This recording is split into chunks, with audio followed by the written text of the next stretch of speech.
so first, thank you all for coming out on what's not exactly a beautiful Saturday morning, but getting up nice and early on Saturday and sort of coming out here. So I'll give everybody a little bit of information about me, sort of why I like to talk about this stuff. And then we'll kind of get right into it. My goal is to spend as least amount of time talking about stuff and then really go through and get into a bunch of questions and sort of let you guys sort of dictate where we go with everything. All right. So my name is Justin. I'm a physical therapist. Started Feldman Physical Therapy Performance almost 6 years ago now, which means I'm old. And the scary thing is we started it right before my son was born, so he's also getting old, which seems to be going really, really quickly. So we work with a ton of runners, a ton of endurance athletes, and what we are really, really trying to set out to do is to see more people on a kind of performance basis. So we're trying to get people to kind of meet their goals and improve their performance versus on an injury basis. And so we'd like to try and get out and do a bunch of these lectures and talks and sort of information type sessions because the more people that we can kind of prevent from being like in the medical system as patients, and the less pain you're in, the more fun that running and all these things are, and the easier it is to sort of reach your goals and hit what you want. So the big thing, this is a great time of year to really start to plan for the whole year, all right? Because it's the beginning of the year. Everyone, this is when like all the gyms get packed with all the New Year's resolutions and all this stuff. But from a running standpoint, right, it's also, especially living where we do, not necessarily the best weather time of year. And so it's a good time to sit down and look at the entire year. So when it comes to planning your year, it sounds really silly, but the first thing that I always tell everyone to kind of do is sit down with a calendar, okay? Get a calendar, and it usually works better if it's not like on your phone. Get a real, legitimate, like full year, piece of paper calendar, print it out, and then figure out what you want to do from a race perspective, right? So do a bunch of research, figure out the races that you want to sign up to, and write them into the calendar so that you can actually visually see what's going on and see what your year will look like. Okay? Then the next thing is sit down with your family or anybody else that is going to be impacted by your decisions of what you're going to do, and sort of run by them. I know, like, my wife will point out I'm really bad at this. I sort of, like, see something, and then I say, like, I really want to do that. And I swear we talked about it, but I guess not. But so, sit down, right, and say, like, hey, I'm thinking of doing this race on this weekend. Where are you going to be? How are we going to get there? What's traveling going to look like? Because as you get into the training process and as you get closer to it, the least amount of stress and the way you can like minimize any sort of like unpredictability or unforeseen things, the better, right? And so if all the people around you know what you're setting out to do, they can also be way more supportive and helpful, going into it.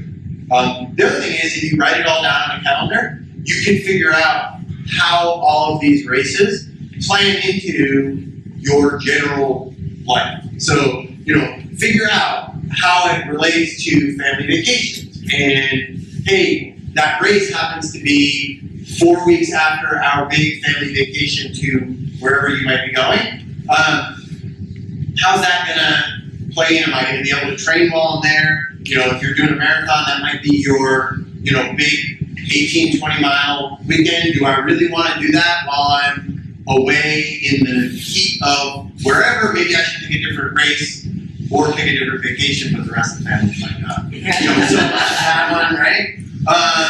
Or, is that the week after a vacation, and is this going to be really rough from a work perspective to get a day off, travel back and forth, and am I going to be trying to really, cram this in? And, have, family weddings, whatever, and so-and-so's 95th birthday party is going to get in the way of your training. Is the family going to be okay if you miss that? Or, how do you want to do that? But also other things that might be sort of important to you, whether it's another race that you've always done, and it might be silly, it might be like a little local 5K race, but all of a sudden you realize, wow, that lands on the same weekend as a big training weekend, and this way you sort of know ahead of time, hey, you know what, I might need to miss that this year, or I need to build that into what I'm doing training-wise. Does that sort of make sense, everybody? But that is, when it comes to planning your year, it seems silly, but sit down with a calendar, look at all that stuff ahead of time, and know what it's gonna be. Then, all right, you picked your races, right? And so you want to designate ahead of time what your A race, your B race, your C races are going to be, okay? And so generally within, a calendar year, you might have like one A race, whether it's a triathlon, whether it's a marathon, whether it's a half marathon, whatever it is. That's sort of your goal for that year. And all the other races are fine. They're going to plan into the training. You're going to do them. Everything's going to be, great. But they're going to be based on making sure you meet that. And this comes in for a couple of reasons. So the first thing is, if you set this out ahead of time, then you take away any sort of kind of game day decisions later on. So I'll sort of use myself as an example. So past year, my A race was the Chicago Marathon, and I was, excited leading into doing kind of like as a B race, the Dutchess County Classic, but I pulled a muscle in my calf a couple of weeks before that race. And if that race had been like an A race ahead of time, I could have ran, the half marathon and been fine, but it would have potentially impacted what actually was my A race, the marathon. So leading into it, knowing that ahead of time, basically I was able to say, okay, that's, a B race, not as important, just not doing it, okay? But you take away sort of the emotional idea of not doing it, that you have to make that decision at the time because you made it ahead of time leading it. Does that make sense? And you can have as many of the, B, C races as you want. If you're doing a full marathon, you can have a whole bunch of 5Ks, a whole bunch of 10Ks, half marathons, all these different things built into it, but going in where they are. You also know, hey, 2 weeks before my, full marathon or 3 weeks before it, it's okay if you want to run a half marathon, but might not be the time to try and set a PR, right? If you're going to treat that like a training run, okay, that's not your A race. And so you want to make sure you're not trying, like, overly taxing yourself in some of those other races leading into your A race. And if you got it all on paper, you just sort of stick to the plan. Now, that sort of leads into the next part of making a plan, okay? And I usually like to recommend these things should probably be outsourced. And not necessarily like India or something like that, but you probably can do that. You want to, it's a good idea, right, if you're serious about this, whether you download a plan off the internet and just say, okay, I'm going to sit down with my calendar, right, and I'm going to backtrack 12 weeks, or whether you go the complete other side of the spectrum and hire a coach, okay?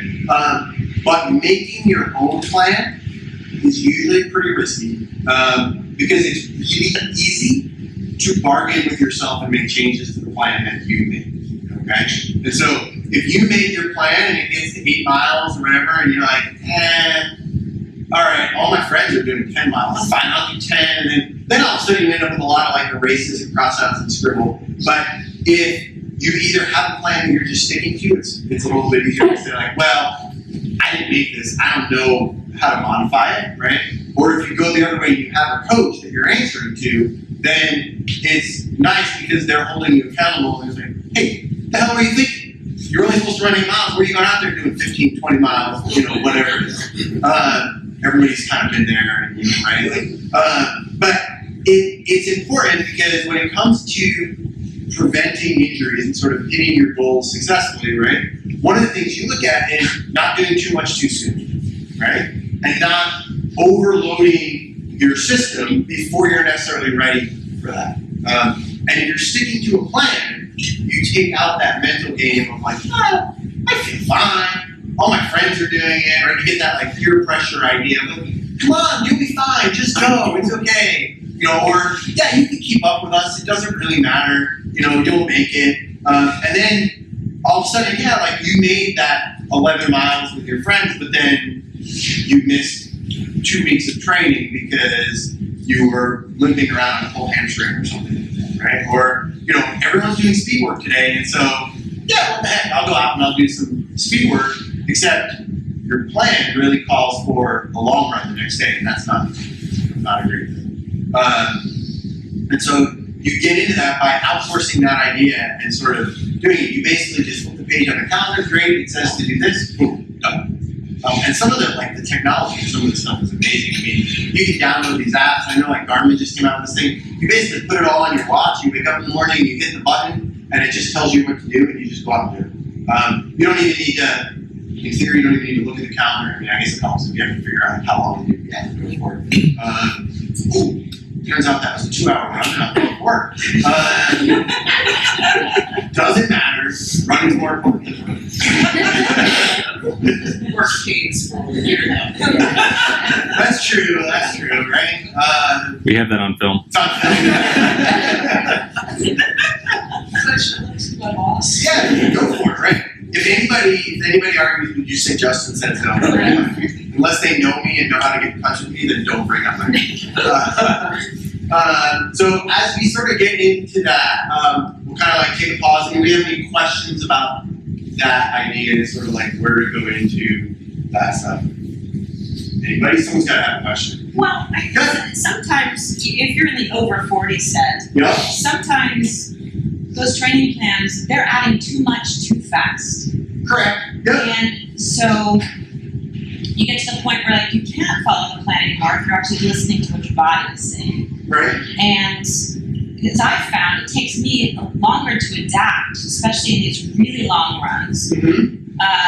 And so the first plan I tried to follow was a disaster. Okay. So I made my own because it just needed to be slower progression. Yep. And like when you get to a long run, do that a few times before you amp it up yet again. Oh yeah. I mean, even following the 10% rule, I mean, it's just sort of like sometimes it's just too much, too fast. And they want you to run sometimes 5-6 days a week.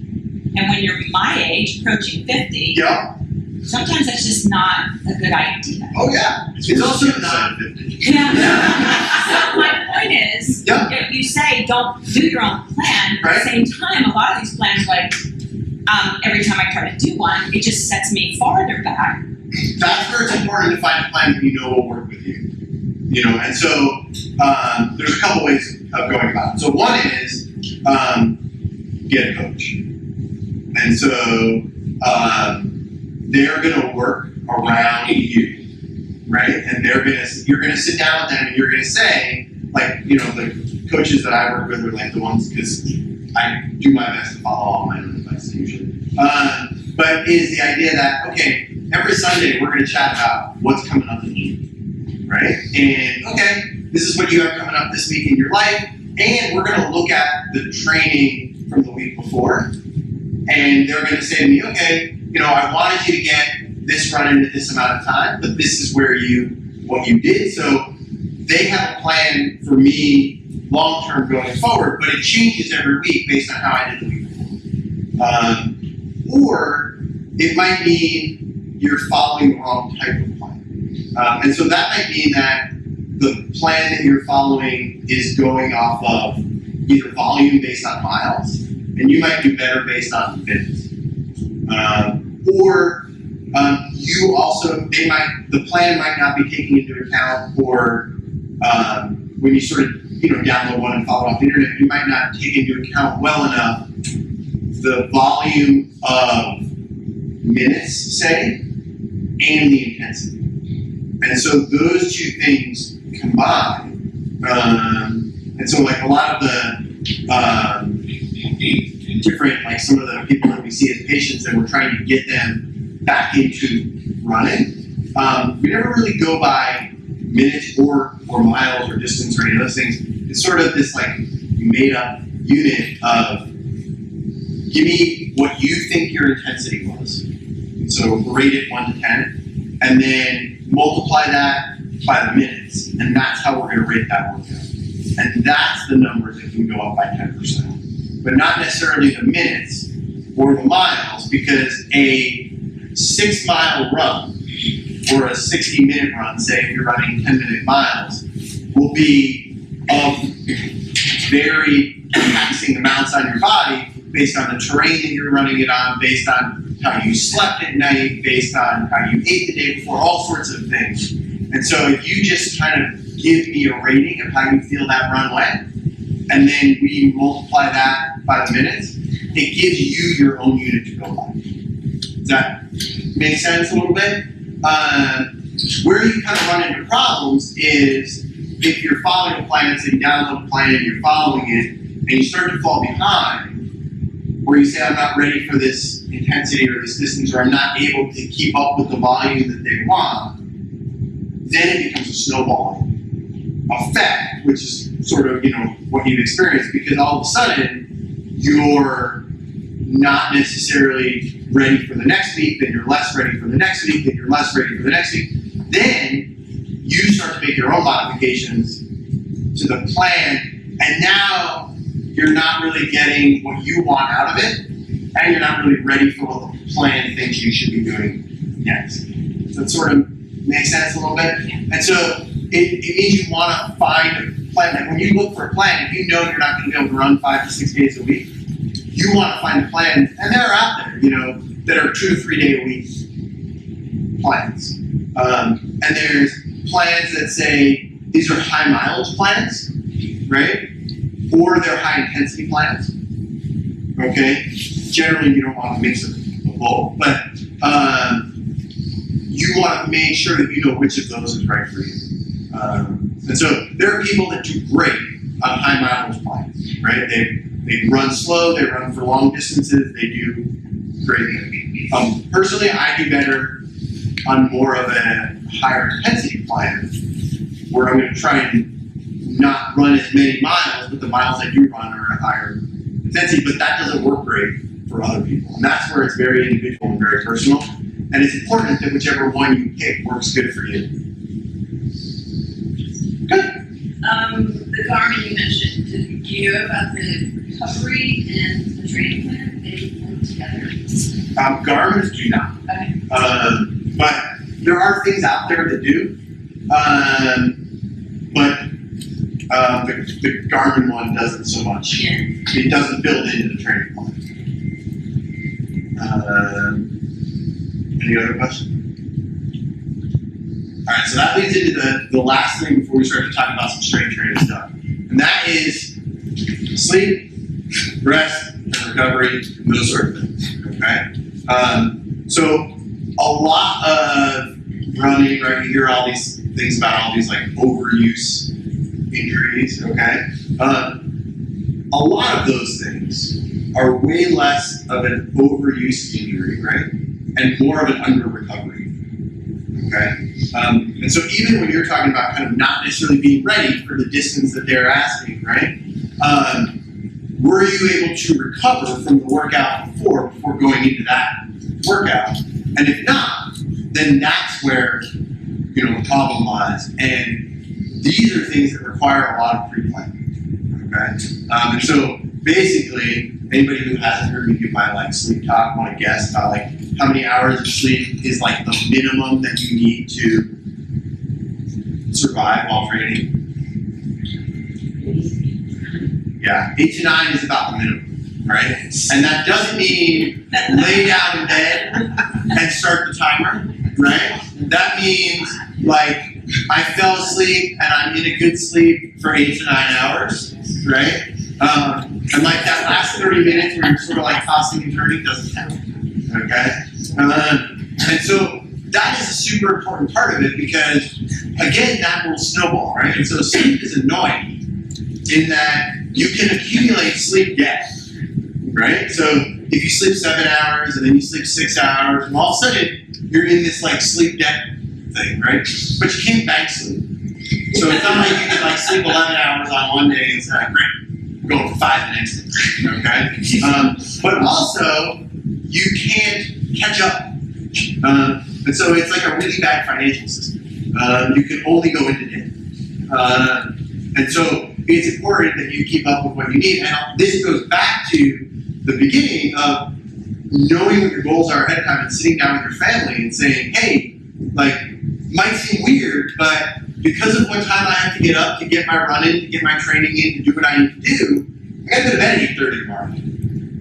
And so we gotta eat dinner at this time, and wherever the kids need to be here, or someone needs to be there, right? But it's really important in order for me to be able to hit my goal that I'm in bed at 8:30 or 9 o'clock. So, don't sit down at 8:45 and want to have a half an hour discussion or need help with your homework or whatever might, happen at that time of night. My son's 5, so I can still help him with his homework score. Taller than the lines is not, especially. But I'm good at the cutting. So that's the other part that sort of gets into that. Now, so when we start talking about building training plans, okay, one of the things that gets really often left out of, especially when it comes to endurance training plans, is strength training. All right, and I don't really know why. I think like a long time ago, I think people always thought if they strength trained one, they were going to like put on muscle bulk and it was going to make them run slower, it was going to make them play slower or swim slower or whatever. People thought if they were just risking themselves, like putting themselves at risk for an injury, right? So like I'm not going to do that.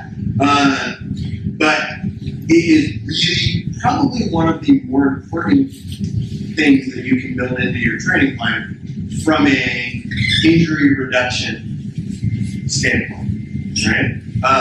As you're trying to hit those goals and become more successful, right? You need your body to be more resilient to stress, okay? And so you're gonna run, you're gonna put all this stress on your body, you're gonna hit the ground with your leg however many millions of times in your training plan, right?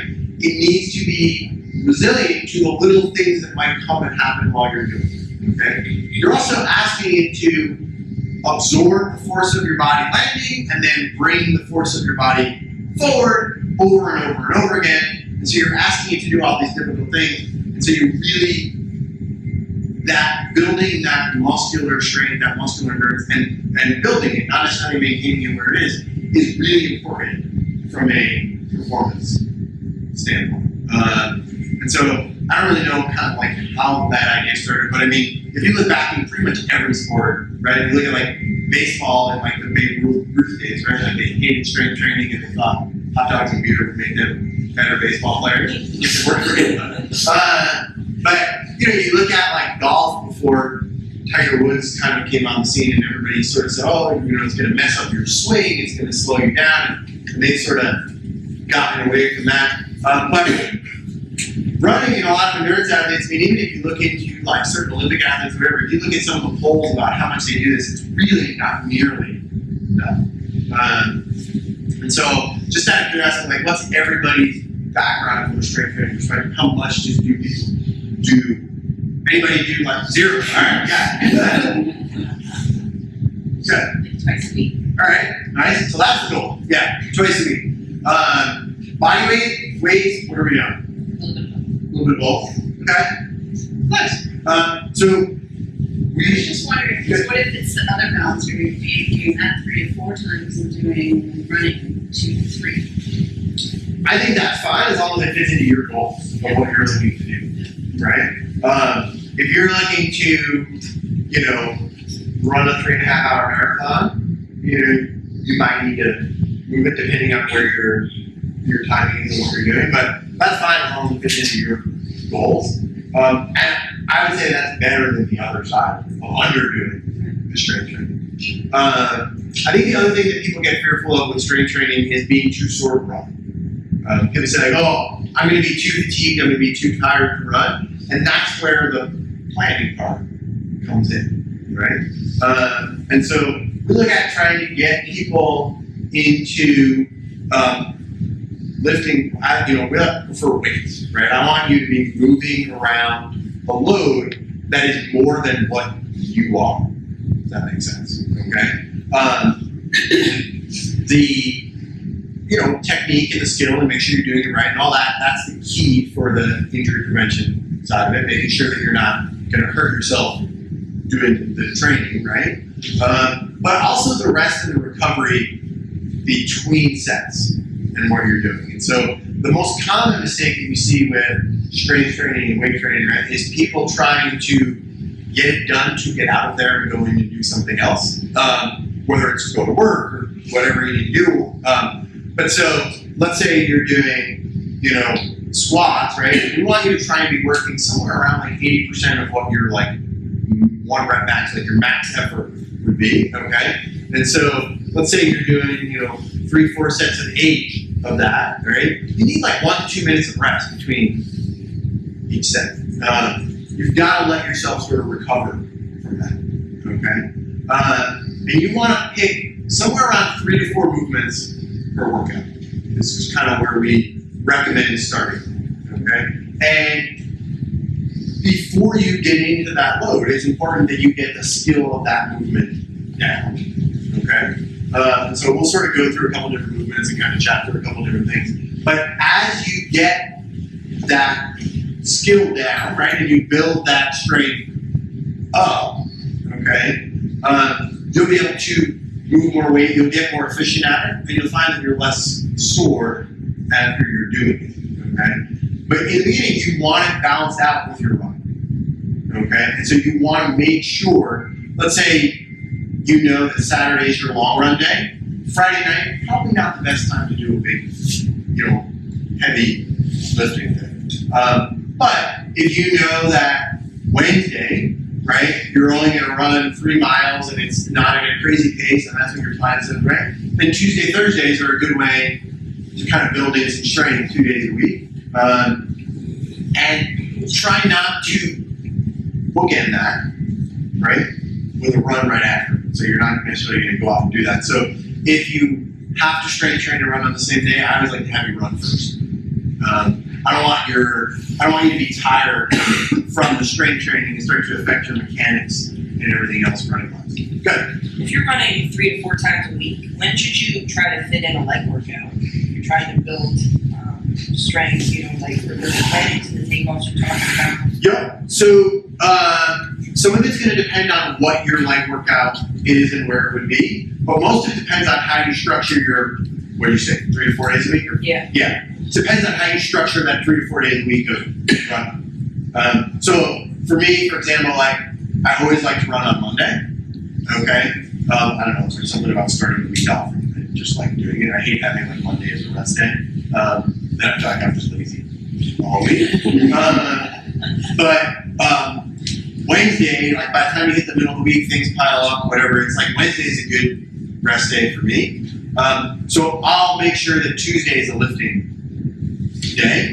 And then I can lift on Thursday, okay? And then have Friday as like a shorter run. And then let Saturday and Sunday be more of a higher volume running days, but it separates it out enough from that. Does that kind of answer your question a little So bit? if you were going to do like a leg workout, you do that maybe like on a Tuesday or something? Yeah. Yep. And so like from a strength training perspective, right, legs, but the benefits of strength training, the benefits that you get like metabolically and all that stuff, okay, are global and body-wide. And so you can, there's a benefit to upper body training also. And that should be included in what you're doing. So don't think just because you're training for running, right, that you're only going to do like squats or whatever. There should be some amount of upper body work in there too. Okay. In that strength training, does that include like interval training, or would you not do like interval training? What do you mean by interval training? Like running interval training, or no, like the high interval stuff, like where you're doing. Like, like a high intensity training, like a boot camp thing. Yeah. So I don't want to like push down any one type of exercise. The problem is when you're training for running, those things are just not good for you. Okay?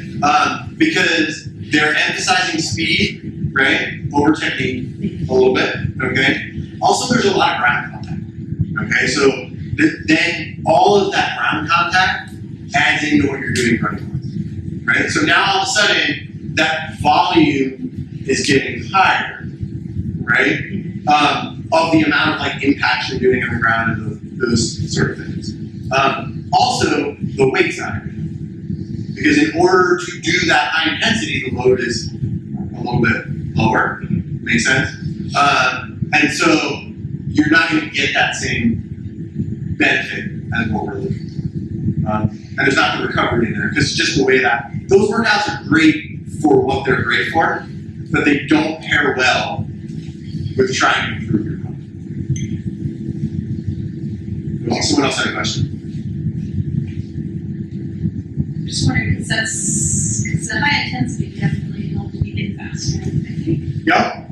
But, and that's maybe where I balance it to less running. Well, and that, yeah, so with what you're doing, that's going to balance it by doing less running. Yeah. Also,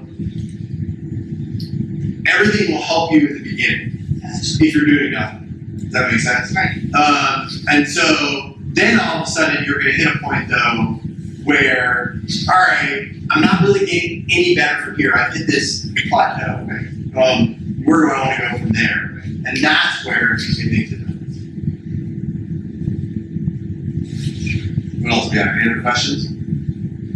No? Just an example, I did a lot of the arts theory for a while, and that got me to a really good fitness level to where my running really improved. Yeah.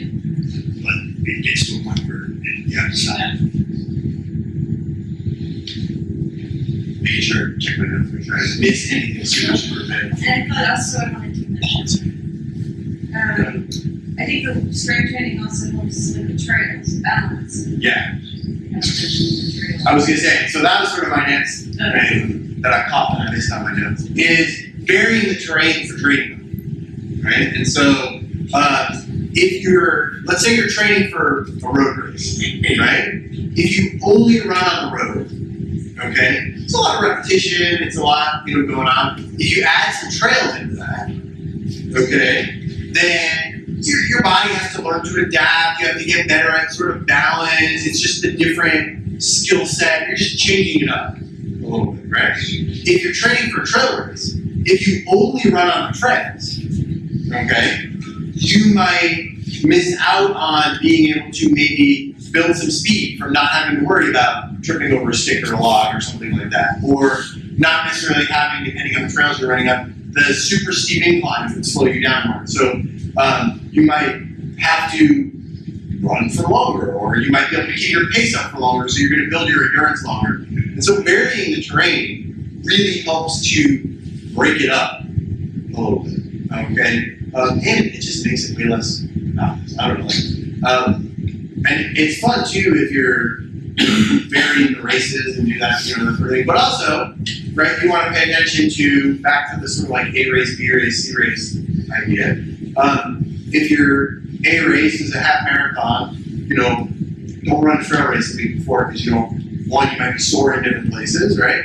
And there's an injury risk there. You roll an ankle, you can, and so you want to pay attention to that sort of stuff going into it, but vary up that terrain.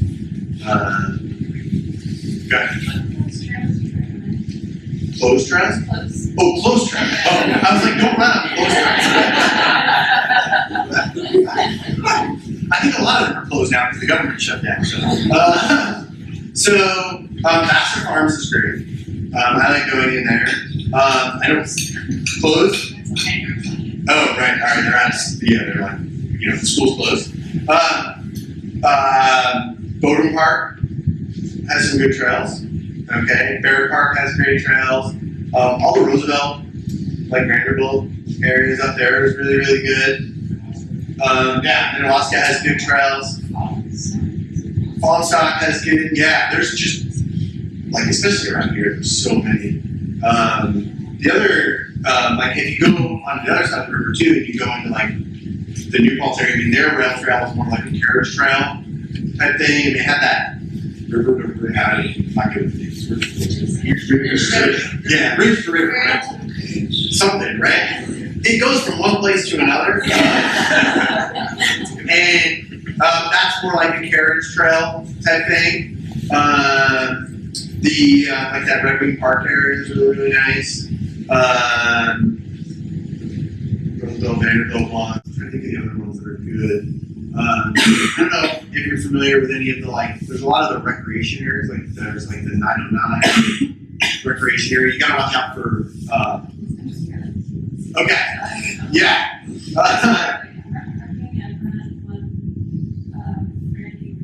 Yep, that's a good one. Okay, yeah, so Vassar Farms is another good one. I would try that. That's another one. It's right by Vassar College. So especially if you're not familiar with the area, it's a new, and it's a good area. There's a lot of good restaurants and coffee shops. That's the other thing. Plan your runs around where you can get good coffee afterwards. Or before. If you don't like coffee, then the door's open. We'll have to get your head examined or something. Coffee is very important. It's a food group. Any other questions before we get into some of the staple things? So, the other thing I like to try and do is give everybody an idea of if you're going to build movements into your workouts. Okay, what you should focus on from a strength training perspective. Okay, so the idea is get the biggest bang for your buck. Okay, and so squats is the first one. Okay, you can find all sorts of information out there about squats. Okay, as far as how far apart your feet should be and where how to hold the weight and all this stuff. It is completely different for everybody. Okay, so whatever you see somebody doing on YouTube, it might be different for you. Don't necessarily follow. Also, they jump off of something. Don't do that. But I always like to start people with a goblet squat. Okay, so holding the weight in front of you. Okay, and the idea is trying to get down towards somewhere around a 90-degree angle of your knees. Right, so weight here, coming down into that position. Okay. The idea with the goblet squat is it forces you to use a manageable amount of weight because you can hold it, so you're not going to use some sort of really, really large weight. Also, because of where the weight is, it kind of helps you keep the core engaged, get your body stabilizing yourself, and get you really kind of naturally into a really good form. Okay, I like that over a back squat or front squat with a barbell or anything because there's also a lot less kind of upper body needs in order to do it. So everybody can hold something here and go through it. I prefer to do it with kettlebells just because they're easier to hold on to, but you can easily do it with a kettlebell. And you're looking to find a weight that for you, okay, after you get done with 3 to 4 sets of 8 with a minute rest in between, is decently fatiguing and tiring. Okay, you don't necessarily need to put yourself through a 1-rep max test to figure out where that is. Start out with a little bit. If it's not something you've ever done before, the skill building effect, right? As you get better at the movement and the skill, all of a sudden the weight's going to go up because your body just gets better at doing it. Okay. The other one is a deadlift. Okay, and so there's a little bit more skill required to get into a deadlift well. Again, can pretty much be done. I like doing it with a kettlebell in the beginning because the really, really easy cue with a deadlift with a kettlebell is to keep the weight between your legs. Okay, if the weight starts to get out in front of you, okay, then you're not really engaging well and you're not shifting your weight back. Okay, the big difference between a deadlift and a squat is that the primary movement in a deadlift is that your weight is going to shift backwards, okay? Whereas in a squat, your weight is going to shift down, okay? You don't want to fall into the trap sort of doing a squatting deadlift sort of idea, right? And so pay attention to that idea. The other advantage to doing a deadlift with a kettlebell is that you don't have to go quite as low because there will be a space between the weight, the weight will take up space to the floor, and so you just want to try to keep down to that. And same idea with the weight. Okay, trying to be able to get somewhere around 3 or 4 sets of 8 with a decent amount of rest in between to be able to do that. Questions? Any questions on those? No? Anybody want to guess what the next one is? Lunges are okay. They're a good one, but you're going to go, you kind of get the benefit of the lunge out of the squat, and so you don't necessarily need to add that in too, because we all, like, the idea is not make it too long and too complicated. No one wants to spend 2 hours in the weight room. Right? You spend 2 hours running, but 2 hours in the weight room is like, I like to try and get people into a bridge position next to, okay? Specifically like a single leg bridge, okay? And you can weight these. You put a weight on your stomach, right? Then come up. But what we're looking for when you get into a single leg bridge, if John was holding the camera, I'd make him come out and do it. So what you're looking for is, as you're here, right? As you come up, your hips stay level, okay? You go hands on the ground. If you have a weight, hold on to the weight. It'll come back to that face. Okay? And you want to be nice and comfortable in that position. And I like to try and get you to be able to control it and hold it. Okay? So give yourself 5-10 seconds in that position. Control it. Kind of own that position and come down. Stick with one side and then switch sides. Same rule, right? 3-4 sets of 8 going through. Okay?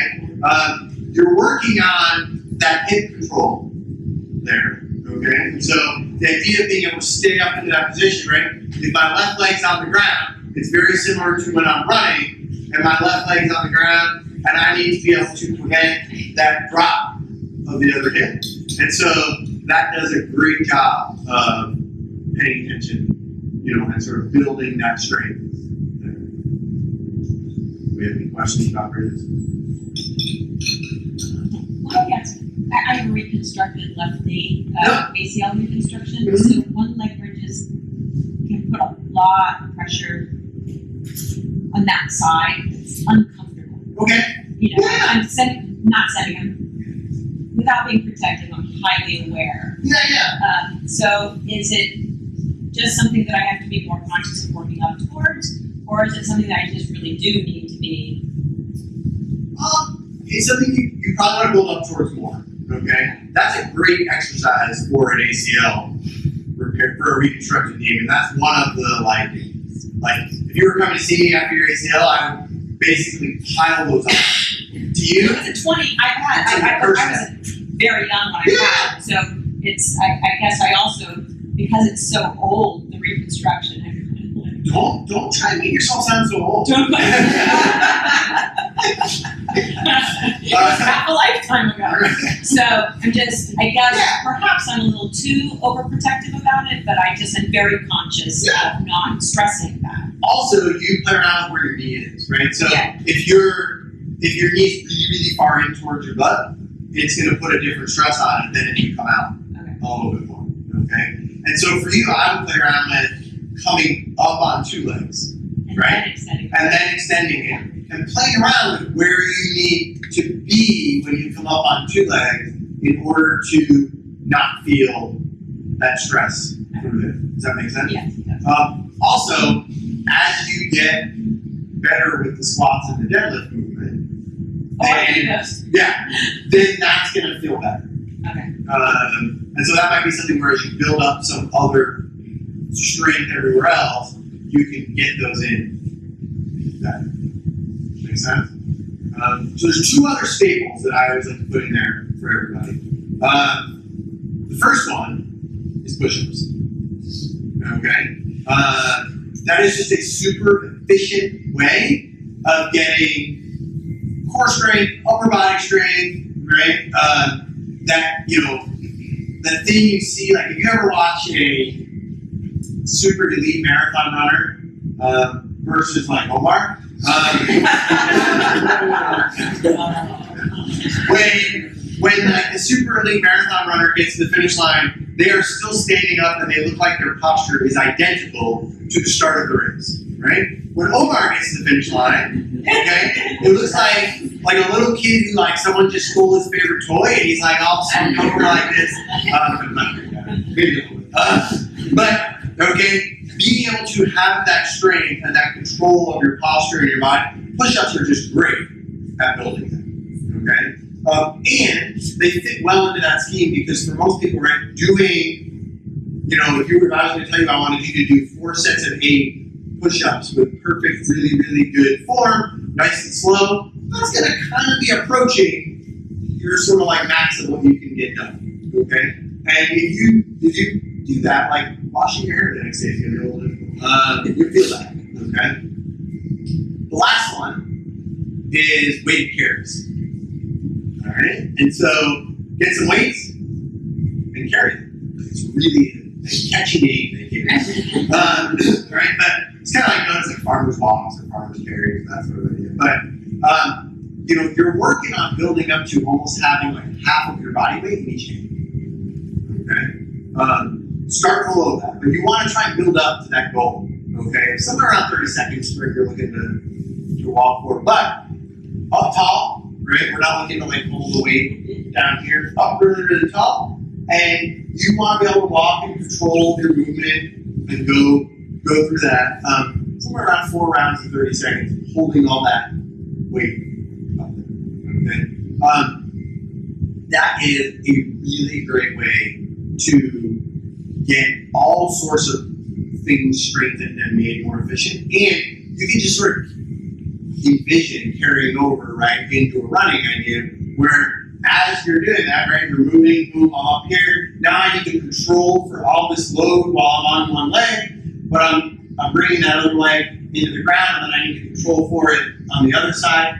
But also it plays back into that idea of making yourself more resilient to all of the ground contacts and the stress that you're going to put on yourself through running, right? And so your feet are going to hit the ground thousands and thousands and thousands of times, and you want your body to be really good at absorbing that force. Okay? And when you're running, because you're moving and you're moving at pace and you're moving at speed, you're controlling for more than just your body, right? There's all sorts of math formulas of like the percentage of your body weight that you're controlling for as you go forward, right? But you need to take all that force that's happening when you're running as you're going forward, you need to absorb it, right? And then you need to store it, and then you need to get rid of it again and go forward and just repeat that a couple thousand times and you'll be done. But that's where that goes into that. Makes sense? Now, the one thing we didn't really touch on is sort of like body weight. Strength training stuff. And so we'll kind of like end on all that. So there's a lot of great things that you can do body weight wise. I like trying to emphasize the weight side of it and sort of the external thing because I don't think it's done enough and I think it's important. But there's a lot that you can do body weight wise from the idea of sort of controlling your position in space and knowing where your body is and becoming more efficient. I just think that we need to get runners and sort of endurance athletes into a gym more or any sort of weighted environment more and sort of get rid of that fear of it being dangerous. Make sense? Alright, so that's all I really like planned and prepared. Everybody welcome Connor. See you on time. Yeah. All right, he's on time. Yeah. So, who's got questions? We'll take some questions on camera for a little bit, and then we'll stop the camera for a second and see if anybody has any off-camera questions. Go. Programs that you recommend for training? So I know you mentioned Garmin, but are there other ones? You mean for the run training? There are tons of them. And so I know Garmin has a couple that are like built into their system. You can just kind of like import them. But there's not like any one specific one that I would say like do this one. It really depends on your goal. right? Like, is your goal to hit a distance for the first time, or is your goal to, you've done that distance a bunch of times and now you need to break time? And so that there's a difference based on the plans that you pick for that.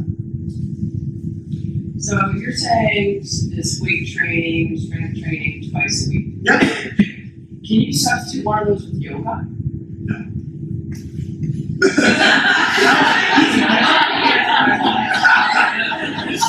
So here's my thing on yoga. Yoga's great. Okay. It falls more into that body weight thing, right? You're not getting yourself more resilient to an external load by doing yoga. It won't take the place of strength training. So if you think about, like, hey, I'm going to give you a 50-pound kettlebell, I'm going to make you goblet squat. You can't replicate that with yoga. It just won't have the same effect. It's not the same, like, metabolic effect or any of the other sort of, like, energy systems in your body. Kind of the same effect. Right. I'm just thinking you do things more that you enjoy doing. And I can tell you right now, going to the gym and lifting weights would not be something I would do. Yeah. So I think that's why people don't necessarily do that. I mean, That's definitely a part of it, and it's sort of like certain foods. It's kind of like an acquired taste. right. You gotta do it if you want to. Yeah, exactly. Right. If you want to hit those goals, you got to do it. There's no alternative to do it. I was just gonna say that I do yoga on my rest day. Yeah. Because it really helps, like, relieve a lot of the stress that your body's been under. Yeah, exactly. Yoga's a great active recovery rest day. The other thing that's a great active recovery rest day for running, going for a walk. Runners have this thing about, like, having to get everywhere fast. I think running tends to attract, like, the type A, like, go, but going for a walk, based on everyone's reaction, that's what it is a great recovery rest day. Talking about walking, what's your thoughts about the running and physical training?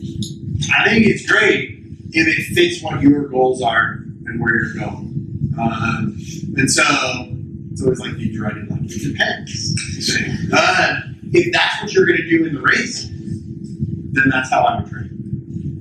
If you don't plan on doing a run walk in the race, then I wouldn't do it when you're training. Sandbags versus kettlebells? Totally okay. Yeah. Sandbags are great because now you also have to control for the fact that they're kind of like irregular and they're moving around. Well, I also was thinking, like, she could get a dog food bag instead Yeah. of going to the gym, right? Yeah, exactly. Yeah. Right. That's the thing too. You don't have to necessarily be in a gym environment. Like, some people just don't like that, right? I mean, you can easily get kettlebells for your house, or you can get sandbags for your house, or, you know, any of that stuff. Yeah. There's tons of ways to kind of replicate that and do it that way. I mean, there's tons of things you can do with, like, a weighted vest. And now you've got that. That's an easy thing to have at home. It doesn't take up a ton of space. You can hide it somewhere. Sandbags are great if your basement's gonna flood too, so you can try for that. I have a travel kettlebell that I have, and I keep 2.5 pound racks of sand, and I just add or take out. And so it holds completely flat because you got one thing in house instead of this whole set. Right. Travel kettlebells. Yeah, those, like, power blocks, right? I think they're expensive, but you know, they add on the weight, and those are great too. Easy to move around and everything. Good. I read something about how you were thinking about putting together, like, group runs with Mid-Hudson Roadrunners. Is that coming down the line? Yes. Yeah. So there's a bunch of groups, you know, so obviously, like, Kim and, like, everybody here, they have all sorts of great groups. But one of the things we're thinking of doing is sort of like through the Mid-Hudson Runners, just kind of having, like, a regular, like, hey, Thursdays we're going to meet at the rail trail at this place and just kind of go for a run, and you might, you know, be able to say, like, hey, you know, there'll be people running at this pace, and this pace over these distances, and go for it. I think that's the other thing that kind of plays in with people, like, plan their year out and everything is don't, you know, those sort of things are great for, like, motivation, and they get you out the door and they get you doing it. But make sure there's enough variety that you're able to get what you need in your plan in that way.